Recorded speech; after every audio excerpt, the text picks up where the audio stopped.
follow the money. That's what I always say. You always follow the money. Yeah. This is Follow the Money with Mitch Moss and Pauly Howard on VSiN. Here we go. It is Follow the Money on VSiN, the Sports Betting Network. Mitch Moss, Pauly Howard with you live in downtown Vegas. Circa Resort and Casino is the spot.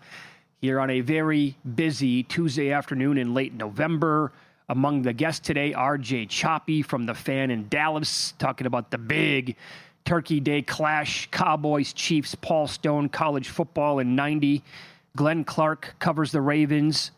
What would he put on a percentage for Lamar Jackson's health as we speak, going into this game against the Bengals? And Derek Stevens, owner, CEO. It's been an unbelievable 10-day stretch here in Las Vegas. It continues with all these college basketball games going on across multiple venues. We have Maction coming up in a half an hour. I have a bet on that. We're going to get into Yeah, how about it? Yeah? Anytime you can go to Amherst, Massachusetts on a Tuesday at 1:30 at 1:30 Pacific time. That's right. You got to be down, right? Fire it up. And we'll have early numbers for Week 14 as well. How about this? Props, of course, now on a Tuesday, they are out for the Thanksgiving Day games. The first player I had to look at, obviously, was Joe Burrow, and he is in the 250s with his passing prop as low as 251.5. I did see a couple of spots a little bit higher than that. That's a pretty big number, Paul, but you look at his career against Baltimore, he's played 9 games.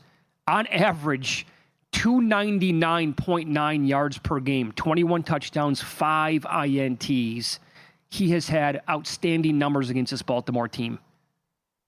But 251.5, first game back off injury in 2 months. Yeah. Oh, boy. They got good news today with Kyle Hamilton. He's at practice and appears to be good to go. So the defense has been great. And you're down Higgins.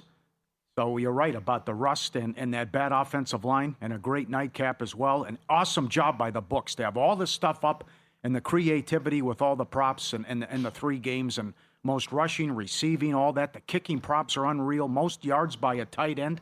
Anything you can imagine, anything you want is available on the 3 games Thursday. Excellent job. Do you know how long, by the way, we've had the triple header on Thanksgiving now? 5 years? 2006. Get out of here. Is it? I could not believe it when I saw that today. Is that right? Damn, that is surprising. Like, how is that even possible? Yeah. Because it was always just Dallas and Detroit. That's it. And I'll give you some numbers here. Great numbers from Evan Abrams. Favorites have dominated on Thanksgiving since 2004. 51-9 straight up. 40-20 ATS. In the wild card era since 1990, favorites of 7 points or more are 30-5 straight up and 25-10 ATS. Ravens are right there this week in this division clash. Also, the Chiefs are the only road favorite on the slate on Thursday. Road favorites are 25-1 straight up and 20-6 ATS. Since 2004, the only loss, 2009, when the Giants lost to the Broncos, 26-6. So you have that going. That is strong. And now how about this? The Lions and the Cowboys have not combined to go 2-0 ATS on Thanksgiving since 2001. And they haven't both gone 2-0 straight up and ATS on Thanksgiving since 1994. Are you serious? Yeah. I guess we forget how long Detroit was absolutely horrific there. What was it, our entire lifetime pretty much? Yeah, so bad we wanted them off Thanksgiving. Mm-hmm. Couldn't compete. The dumpster fire. Now, any thought to that road angle there with the Chiefs been strong, but I will also point this out. We have 2 teams playing on Thursday off overtime games, and the Lions were at home. The Chiefs were at home against the Colts, and now they go and play on the road. Teams on short rest off overtime. When their opponent is not off overtime, 26-48 straight up, 24-47-3 ATS last 20 years, failing to cover the spread by 3.9 points per game. And when the team is on the road, such as the Chiefs, they are 9-28 straight up, 11-25-1 against the spread. Hello. Mm-hmm. I also think you can fade the Colts, too, because they were on the field for so damn long after what happened Sunday in Kansas City. But Houston well-rested, coming off the Thursday nighter as well. Another good angle. But these are tough games as well. And the Survivor, now it gets nuts in Survivor. Congrats for advancing.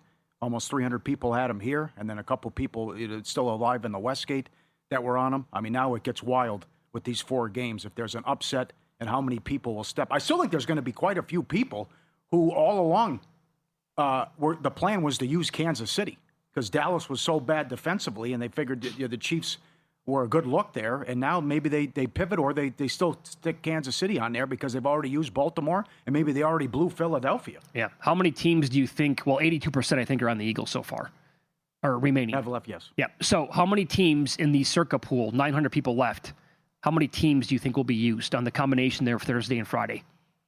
Someone will use an underdog and step out. It happens every single week. Right. Will all 8 teams be used? No, I can't see that. I'm wondering if there's a big group yet that will have a bunch on Philadelphia and they'll take like 1 on Chicago just in case. I'd put the number at 4.5 teams. Would you use the option with 900 people left? No, it's too early. I can't do that. No. Yeah, I'm with you. Yeah. No. So there was some bizarre picks. It always happens. The guy on Atlanta last week, good job he got through. As much as we mocked the guy for taking Dallas, I was listening to Russ and Mike on their podcast, Survivor Sweat. They argue it might have been one of the worst picks in the history of Survivor when the guy used Kansas City on Sunday. I mean, they're a 3-point favorite. You use them there. That's it. And they play 2 holiday games? Yeah. That didn't make any sense. No, I would agree. But somehow that got through, too. So I like your number. I'd have to go over and go. Even last week, we had 14 different teams used. So someone will step out of maybe a Green Bay, maybe a Dallas again. But it's going to get wild. And then 71%, I believe, have the Chargers available on Sunday. Yeah, of the 4. Yeah, I think I'm way low on that. I think 4.5 would have to be severely juiced to the over. I think we might get 6-7 teams used between Thursday and Friday. Somebody's taking Green Bay. Somebody's taking Detroit. I'm absolutely convinced somebody's taking Kansas City. They're going to be on Baltimore. Yeah. That's 5 right there with Philadelphia. Does anybody take Dallas? Maybe the one team that does not get selected would be Cincinnati, although it would be plenty of people are going to be on Baltimore. That'd be the contrarian take here. Yeah. And maybe a lot of people are freaked out now. Baltimore hasn't looked good and Burrow's back. They have not. Maybe Philly becomes the popular choice. Can I be like last night's game was so oh God, that game sucked to watch. I mean, the Panthers had every chance to have a big lead in the first half. Yes. And Purdy just kept turning. I mean, bad passes, by the way. Oh, man. The quarterback play was atrocious. Oh. Number one, how does that contract look, right? Looks horrible. And he's thrown now twice 3 picks and a half going back. Warren Sharp had a great tweet about that. It's the second half in a game you have to have, and it's all dump-offs to McCaffrey because Shanahan's so scared the guy might. You got to have 6 picks in that game. Mm-hmm. I don't know why he isn't on the same page as Jennings. They had miscommunication all night. Condolences to him, by the way. You'd ever do that to another man. I totally have his back that he went after the. What's worse, that or getting spit in the face? I'd rather someone spit in my face than punch me in the nuts. I'll tell you that. Have you ever been like? Has that ever happened to you, an accident or anything, or playing sports or whatever? Oh, absolutely. Goalie and a catcher. Yeah. Oh, yeah. I got kicked there on an accident one time, and man, there's nothing you can do. You're on the ground, and you're 5-10 minutes of pain. You can't do anything. Yep. You're on the ground, just like begging for mercy. That's a Mike Tomlin line. Take care, whatever you got to do at that point. I mean, you do that to another guy, forget about it. For sure. But it's the contract looks horrendous. The fact that it's all dink and dunk. They have the weapons, but Purdy is shaky.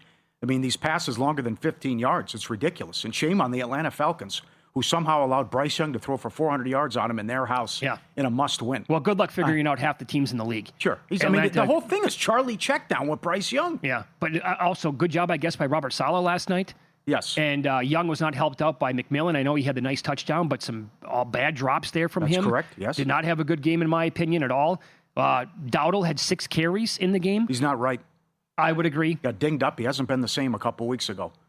And I know Saleh did a great job, and it was a good job sending heat and everything, but Joe Buck, calm down. He got a raw deal with the Jets? No, he didn't. He did a bad job. I know everyone struggles with the Jets. They have the longest playoff drought. Carolina right behind them. But don't tell me he should get another whack at it being a head coach. Well, he's the favorite to take the Tennessee job. I can't believe that. Well, and also, but Paul, let's be realistic about it, though. They brought in Aaron Rodgers. He goes down 4 plays into his first season with the team when they had like Super Bowl aspirations, and then he's got to go to Zach Wilson. Yeah, but also, nobody could make it work with Zach Wilson. But he's a defensive guy, and they were so bad defensively. I mean, that's on him, too. That goes back to what we're watching every week in Arizona with Gannon. That shouldn't happen. And I will say some guys they are better off being coordinators. Yeah, true. There's nothing wrong with that again. Norv Turner, great example. So they should make the playoffs. That's a tough game now Sunday. I took under 38 as they go to Cleveland. Oh, they can lose that game. That's a tough game. And then you get off by, you beat Tennessee. So you should win 10 games on accident. But they have a ton of weapons. And I wouldn't want to play him in that 2-7 game to start. Well, and by the way, is 3-6. McCaffrey going to have 500 touches this year? That's the other thing. He's going to lead. He's right now leading the league in receptions. When in doubt, just dump it off to him and give him 30 touches a game. You can't go wrong. He's so good. Got to do a better job taking care of the ball. But if you have a quarterback that freaks you out and you don't have any confidence in throwing the ball down the field, just throw the short stuff to McCaffrey. Yeah, you can tumble me all you want here. I have brought this up earlier in the season. We did the pace that he's on for in the 2025 season. If he leads the league in receptions and has 2,500 yards from scrimmage and, 18 touchdowns, they're a playoff team. Will he get votes for Offensive Player of the Year? Think about that season for a second. I know. Oh. But what these other guys are doing, I know. It was good to see the bromance there with Roger Craig. Roger Craig was a hell of a player. Oh, he was terrific. I think he got very emotional last night. Yeah, I know. First 1,000 guy. Mm-hmm. But that was great. But the emotion there, and up to his buddy McCaffrey. Didn't you love the way Roger Craig would run? Yeah. Knees up. That's right. Get him up. Up next, we're going to compare Matthew Stafford's numbers to other great /MVP seasons by other quarterbacks in recent years. Plus, Maction starting bottom of the hour. I do have a bet on this game. Tell you what it is coming up next here on VSiN.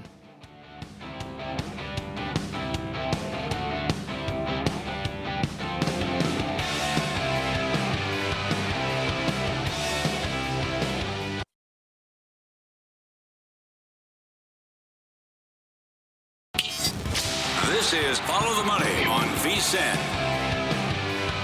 We do have Tuesday Maction starting coming up in 15 minutes. Bowling Green, a huge favorite against UMass. I do have a bet on this game, so I'll get that out there as we speak. Tip of the cap to CKP22 on X. And he tweeted me last night. You can always tweet us here on the show at VSiN Live, at Mitch Moss Radio, at Pauly Howard. UMass has allowed close to 1,200 yards rushing over the past 4 games. Think about that for a second. He said to look at all of Austin Dendy's rushing props in this game. 2 straight 100-yard games on 48 total carries. There's also this from Bowling Green coach Eddie George. Quote, "We've got to lean on Dendy right now until we can find some balance offensively, until the quarterback settles in for us. Dendy is kind of our workhorse right now, and we're kind of leaning on him to generate offense and generate first downs and get the offense going." Ethan on X responded by saying, "I've been playing against UMass 3 straight weeks by taking opposing running backs' yards, and it is hit every single time. The run D is absolutely atrocious, and they're always trailing by 2+ scores. Should be an easy over here. Gant recently had 153, Wright 86, Bangura 196. They all went over by their line by 40+%. I got in on Dendy at 94.5 last night, and I played 100+ at even money. Ethan said the first number that he noticed was 88.5. It's now 117.5.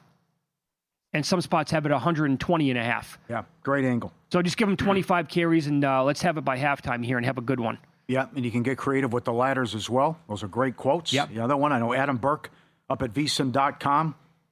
The motivation that UMass may have is let's not go 0-12.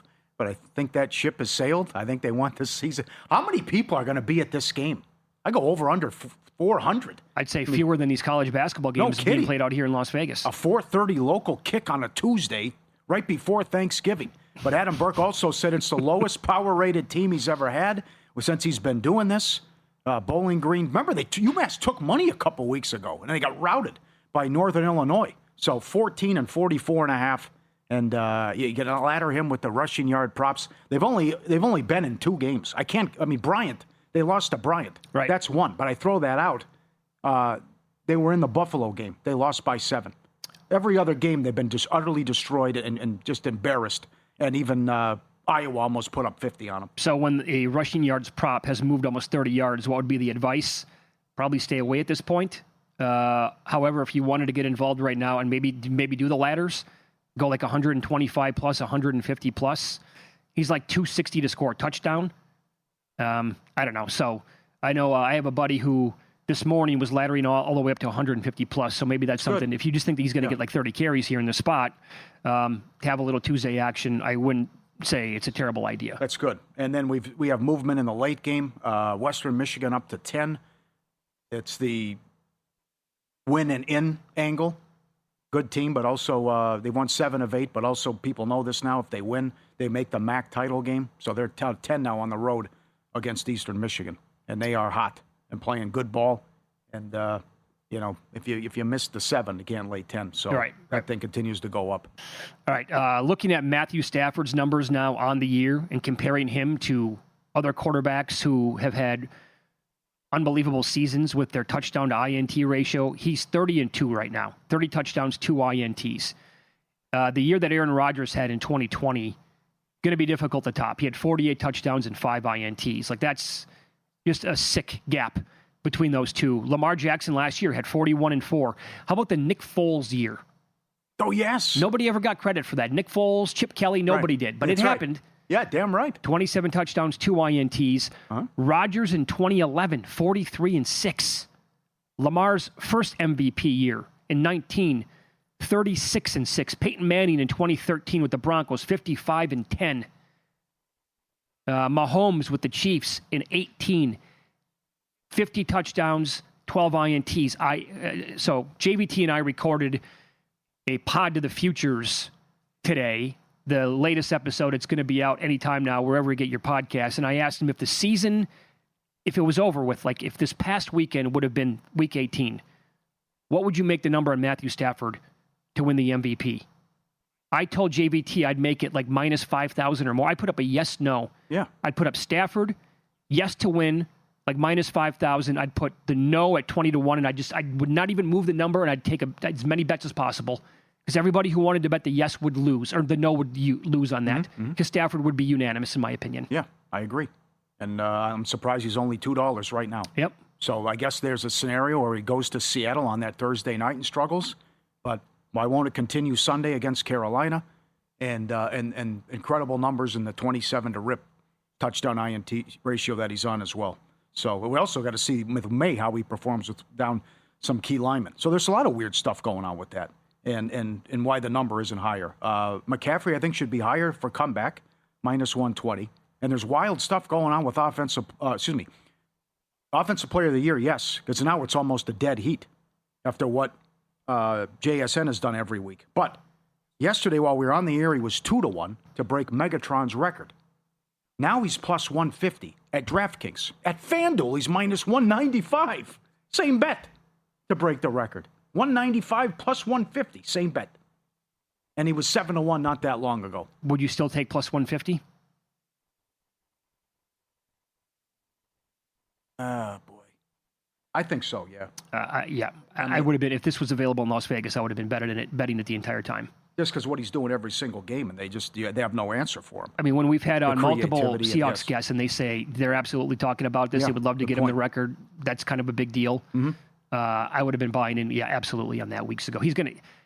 He's on pace for 2,029 yards this year. Now, he's got 7 touchdowns. Like, if that number had a 1 in front of it, like if it was double digits, 10, 12 touchdowns already, I think he'd be odds on probably to win Offensive Player of the Year.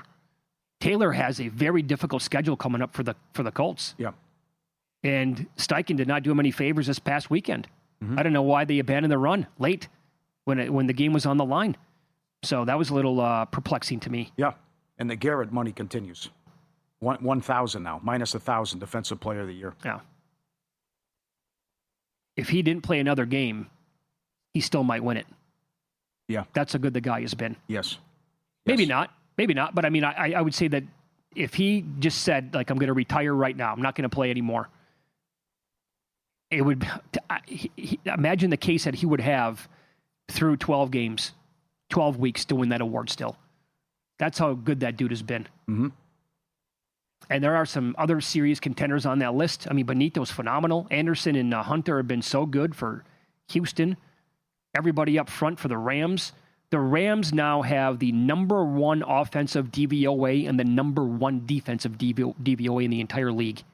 And they're barely ahead of Seattle overall. That game in a couple of weeks on a Thursday night that you just referenced. Yeah. And Seattle can easily win that game. They should have got him 2 weeks ago. Mm-hmm. Great. Yes. Let me throw some Thanksgiving Day props at you. The thing about the quarterbacks that are playing, and we're not counting Black Friday. It's not part of this. Every team has a passing touchdown. $1.50. Love, Goff, Mahomes, Dak, Burrow, Lamar. $1.50? What? And then look at the totals. Which quarterback would get you there? I would say Love or Jackson. Really? I mean, if somebody's going to... they couldn't stop Winston. I know we're down on Love, but Winston made it rain out there.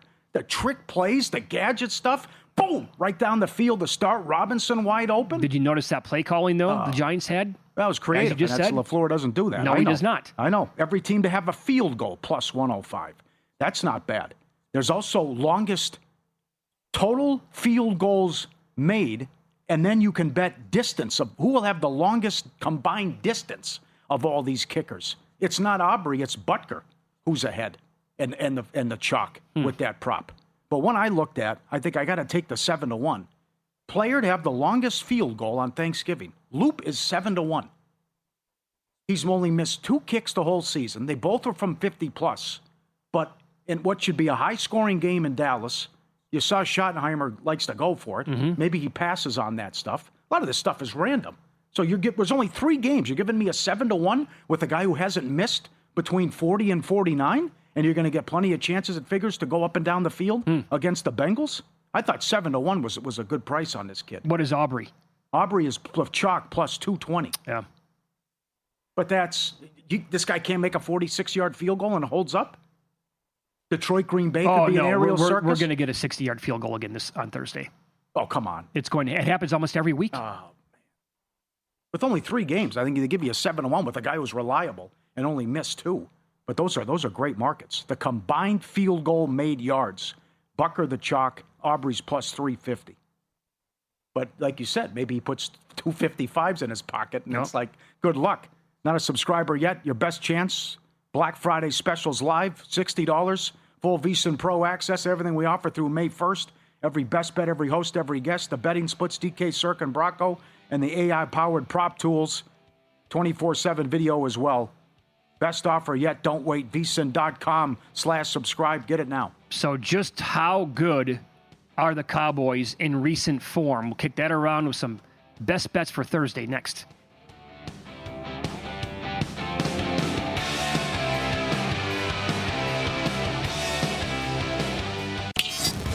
This is Follow the Money on VSiN. God, I can't wait for Thanksgiving. First of all, it's the best holiday the entire calendar year. We can all agree on that, I think, right? All the food, all of the sides, obviously, all the football games.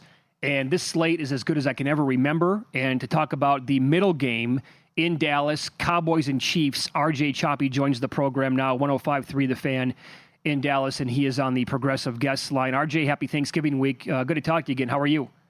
Happy Thanksgiving. I'm doing well. How are you guys? Doing really well here. So if I told you there's so much drama between these two teams right now, obviously there always is with your team, but with the Chiefs, and they have to have seemingly like every one of these games to get into the playoffs down the stretch. If I told you right now that this game was going to set the all-time record for TV ratings in the regular season, would you say, yeah, I can see that happening? Actually, it's funny. I talked about that this week. I was like, I said this week that this was going to be the highest rated non-Super Bowl in league history. Yeah. I thought it was. This is an unbelievable made-for-TV event because you've got the Chiefs and Patrick Mahomes, who is obviously the greatest show on turf.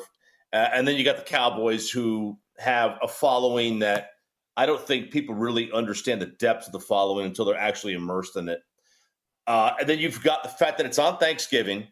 They both come off wins. They're fighting for their playoff lives. It's not like both teams are 10-0. Mm-hmm. Both teams are essentially the same. They're a 500 team fighting for the postseason. Everybody's off work. You really can't get anything better than this. I think we're going to see we might see 50 million. I agree. I think it's nuts how high this game is going to be rated. Yep, totally agree. You're all over it. So what do you think of this defense now? And I know you talk to Jerry Jones every week. The run defense has been great, and now getting healthy and getting some guys back, do you have enough confidence now that they can slow down Mahomes, and suddenly that schedule is doable the rest of the way? Well, the Lions don't look as tough as we thought going in. They're still very good. It would not surprise me if they put it together and went on a run. The Chiefs don't look as tough. The Chargers don't look as tough. I mean, this run that we're in right now where, the Cowboys had the Eagles and now they got Kansas City, Detroit, the Chargers. We thought Washington. I mean, we thought this was a murderer's row. And it's not the case. And the Cowboys defense has improved. Look, I'm not going to lose my mind over beating the Raiders. And quite frankly, I'm not going to lose my mind over shutting down Philadelphia in the second half. Philadelphia shuts themselves down an awful lot anyway. Kansas City's offense has not been great. I don't think Kansas City has a win where the other team has scored 21 points this year. So, they haven't had a great offense. Detroit, you shut down Detroit, that'll surprise me. But outside of that, I think the defense obviously has improved. There's no doubt about that. You got 30% turnover on your defense. And then you add Overshown and Logan and then Quinn and Williams. But you also take out Mozzie, so he's not being a black hole anymore, really. I mean, he was a downside for this team. So you add that, you take away Mozzie, it's been a better defense. I think there's a lot of optimism here right now. I think so. I think current form, the team, I mean, and then, like you, I don't want to completely get nuts and say, my God, the Raiders game, that was like 90% bad Raiders. They're so awful. I think a lot of teams would do that to them. But having said that, the point spread for this game, RJ, on Thursday, 3.5, this to me feels like the number from a month and a half ago, 2 months ago, when the Cowboys were in piss poor shape and we didn't know what the Chiefs were going to be like. This is I would only look at Dallas here in this game. How about you? I was surprised when this number came out like this. Look, I'm a betting guy. I'm a freak about it, and I wonder if we go back 30, 40 years and with the same handicappers, if they're going to make it this number, and if they're not too kind of handcuffed by their algorithms they use or whatever it is to make the odds, because it doesn't make any sense. The Cowboys are a different team the last couple of weeks. The Chiefs they're not a world beater by any stretch. They could have easily lost to Indianapolis. They don't. They did not play well in their previous couple of games, so it doesn't make a whole lot of sense to me. I was when I saw this, I was like, ooh. My first thought was not, oh, I'll take the Cowboys plus 3.5. It's, ooh, what's the money line? Because I think that's where the value lies. Okay, so the total's 52.5, and you had a good breakdown on how Dak has struggled against Spags. So what do you think Dallas does to exploit this Kansas City defense, and who gets involved early? Well, it's not just against Spags. It's the AFC in general. Dak is 35-9 against the NFC East in his career. He's only 20-17 against the AFC as a whole. And there's some bad teams there, right? I mean, that includes Cleveland. That includes the Jets, right? We're talking about some bad teams in the AFC, Raiders, right? So he's only 5-6 against the AFC West. Outdoor games, obviously this is an indoor game at home, but outdoor games he has struggled in. And he is usually beaten up on bad teams, but the Chiefs are a bad football team. This is an interesting number for the line to be that high. Kansas City doesn't score enough.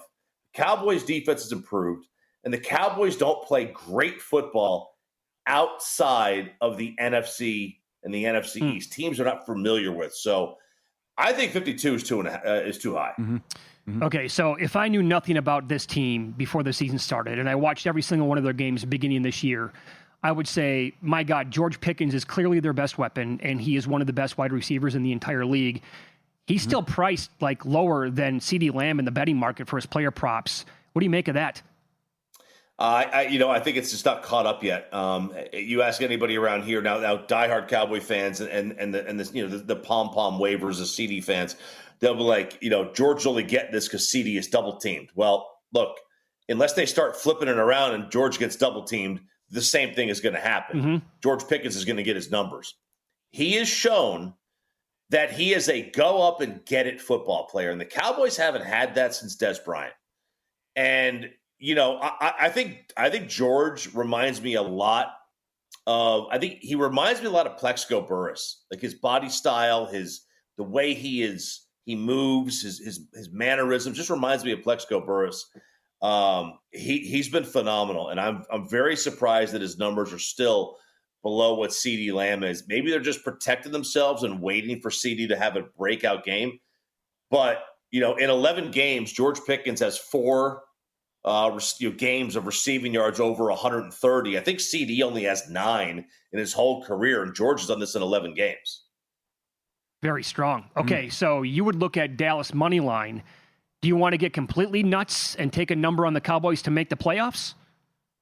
Oh, no, yeah. I did this today because, obviously you still have Detroit. You still got to play them, and then that matters. Carolina, who you already lost to, loses to San Francisco, so now you're clear of them because of the tie. The problem is that it's going to be really difficult to get ahead of San Francisco. You're going to have to get them to 6 losses, I think, because if you have the same amount of losses, obviously the tie hurts you there. But also San Francisco has got, I think they're like 8-2 now, or 7-2 against the NFC. They've got some crazy NFC record. It's really tough. It's going to be really, really difficult to get out and make the playoffs in the NFC as a wild card. And they're not going to win the division. They're too far back in the division. Detroit and Carolina, who's got the tiebreaker, and San Fran, it's just too much. I don't think I would take that. It's not high enough. If it was at 11 or 12 to 1 to make the playoffs, you could maybe talk me into it. Right now, they're going to struggle to get to 10 wins, and I think you need to have 10 wins to get in. Okay, fair enough. RJ Choppy, our guest, 105.3 The Fan in Dallas. Last thing here in about 90 seconds. How would you evaluate Schottenheimer here, first year as a head coach with the Cowboys? First year bumps and bruises. The fourth downs. I didn't hate the fourth downs that he did against Philadelphia. I hated the plays. I didn't hate the decision to go for it. It was on second down and 2, 3rd and 1. Why are you throwing it on 3rd and 1? Run the ball. Run the ball in there, and then to throw it on 4th down too. I mean, run the ball a couple of times.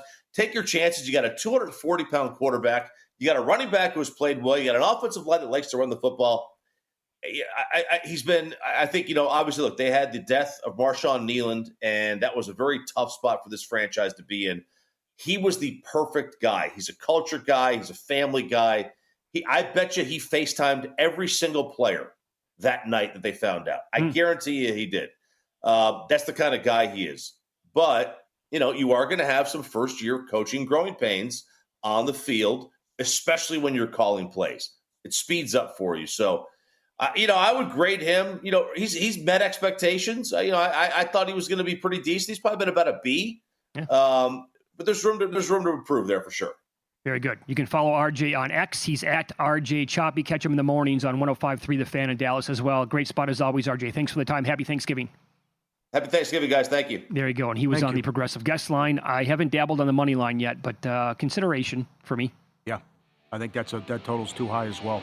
And I think I also agree with him that Schottenheimer's done a good job. Yeah, not bad. Yeah. Not bad overall. Win some, lose some coming up next. Another sport is changing right in front of us. This time of year will probably never be the same. This is Follow the Money on VSiN, the Sports Betting Network.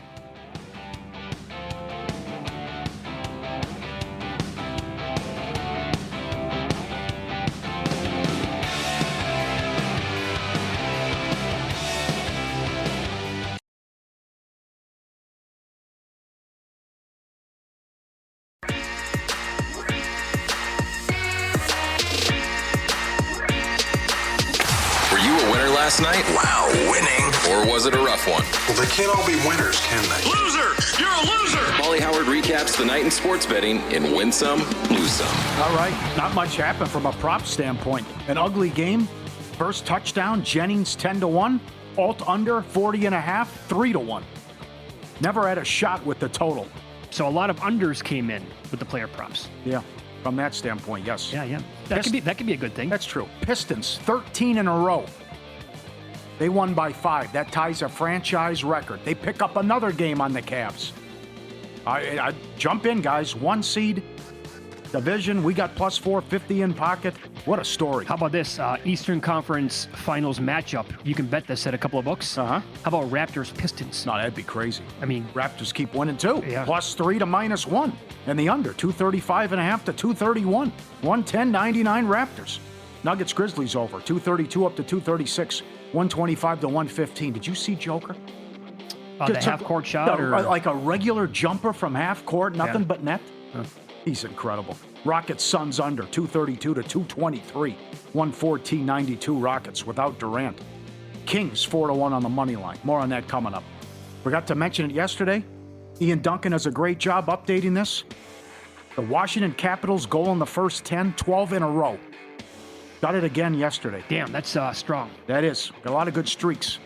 12 in a row for the Caps. You got 11-1 overrun for Vancouver. The Maple Leafs played, 13, 14 straight overs? Yeah. The Islanders were on a run. There's a lot of good stuff in hockey. Seton Hall plus 260. You're catching 7.5. UC Davis, 6.5 up to 10.5. Won by 11. Bad for the books, Kai, but Arizona 28 up to 33. Won by 30. Toledo plus 5 down to 2. Won by 7. Bradley from 5 up to 9. Won by 24. Zagalicious. Gonzaga, Alabama, over 172 up to 178.5. Zags by 10. Scored 95 points. And a move that just came down, a good move. The Red Sox acquired Sonny Gray. I like it. How about that rotation? Mm-hmm. Yes, subscribe, be part of the team, vsin.com.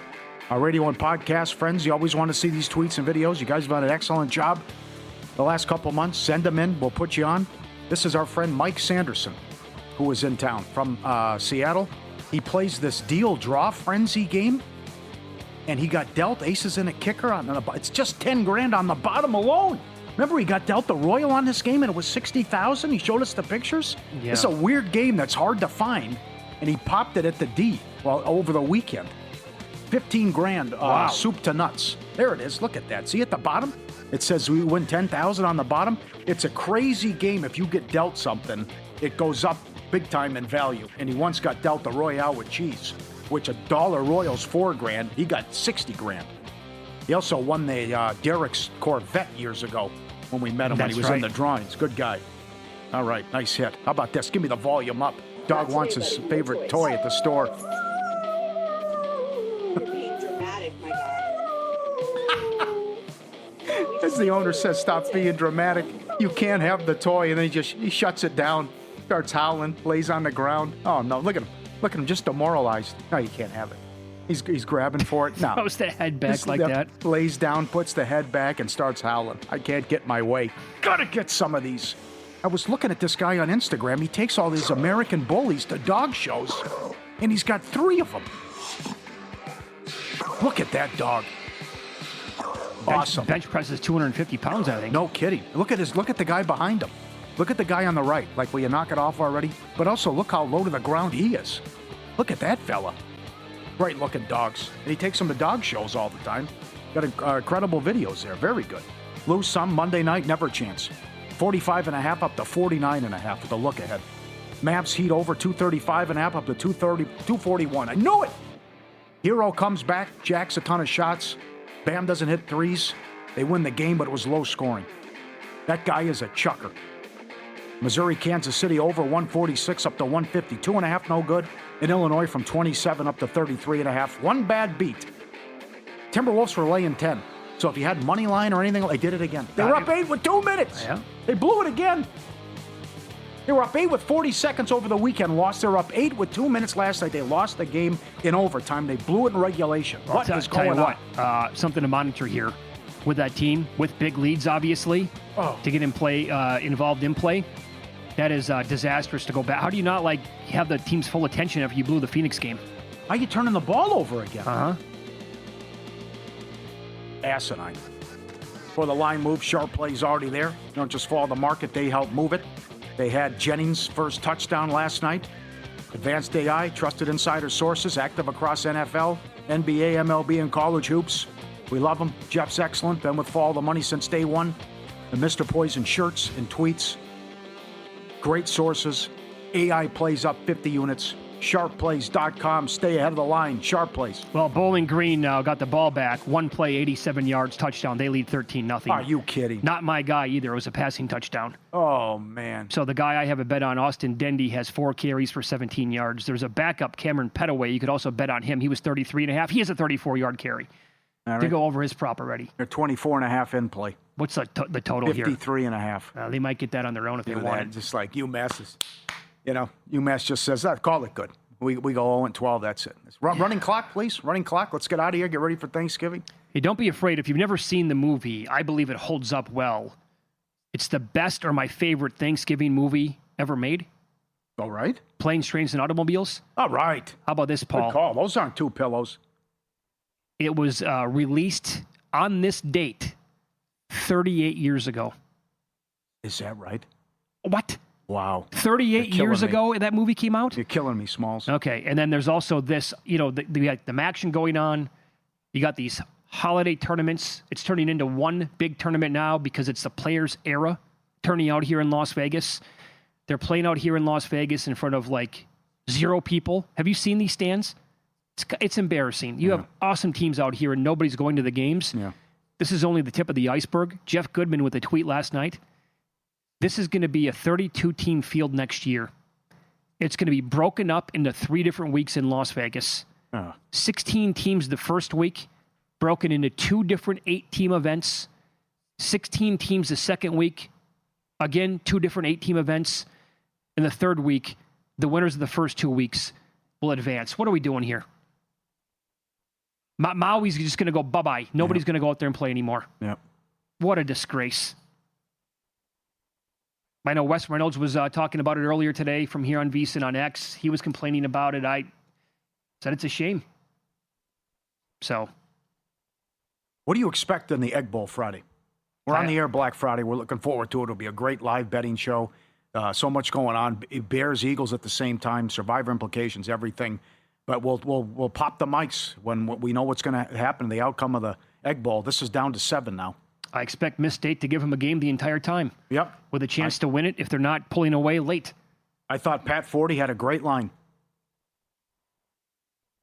The hatred and how much they're going to despise Lane Kiffin for the chance to go to the playoff, and either they win and he abandons them and can't coach them in the playoff, or even worse, because of the distraction and all his drama, they're not prepared and he's not focused and they lose the game and they don't make the playoff and then he leaves the next day. Mm-hmm. Oh, they're going to be livid. Again, I will give you, here you go with the Bulldogs home schedule this year against Arizona State, week number 2. ASU, they had playoff aspirations again this year. Got them 24-20. You can argue they probably shouldn't have won the game. Doesn't matter. They did. They covered. At home against Tennessee, final weekend of September. They lost 41-34 in overtime. Coulda, woulda, shoulda won the game. They played Texas on the 25th of October at home. Blew that one. They lost 45-38 in overtime. Georgia, they lost 41-21. Those are all their home games. So that's the one, 20-point margin of victory there. Other than that, they were in or won or coulda won, shoulda won, whatever you want to phrase it like. Why is this going to be any different? Is Ole Miss better than any of those teams I just talked about? Yeah. The whole list? Absolutely not. So I think that this place is going to be, first of all, Saban talked about how the cowbells, the ringing is in your head for a week after you play there. Yeah. It's going to be the loudest environment. It's a day game, unfortunately for them, so it might not be all-time levels, but they're going to do whatever they can. Well, writing's on the wall. We'll have an announcement and statement the day after the game. Well, if he was coming back, they would have announced he's coming back. One would think. So does he take the LSU job? And is he named the LSU coach the day after the game? Ridiculous. Mm-hmm. And so remember this. When a kid opts out of a bowl game or all this and, this way, you got to be good. How do you sit there and these coaches you got to buy in. Every man, let's go. As a team, and then the guy's just going to up and leave. Yeah, well, now the one thing too, Eric Morris is leaving North Texas to take the Oklahoma State job. Right. He will stay on because there's a good chance North Texas makes the playoff. He'll coach them throughout, kind of like the Scott Frost deal at UCF. All right, up next, early lines, Week 14 NFL. Dallas is at Detroit. Indy at Jacksonville. Pittsburgh plays Baltimore. The Bears and Packers play. The Chiefs host the Texans. Loaded schedule we'll discuss next.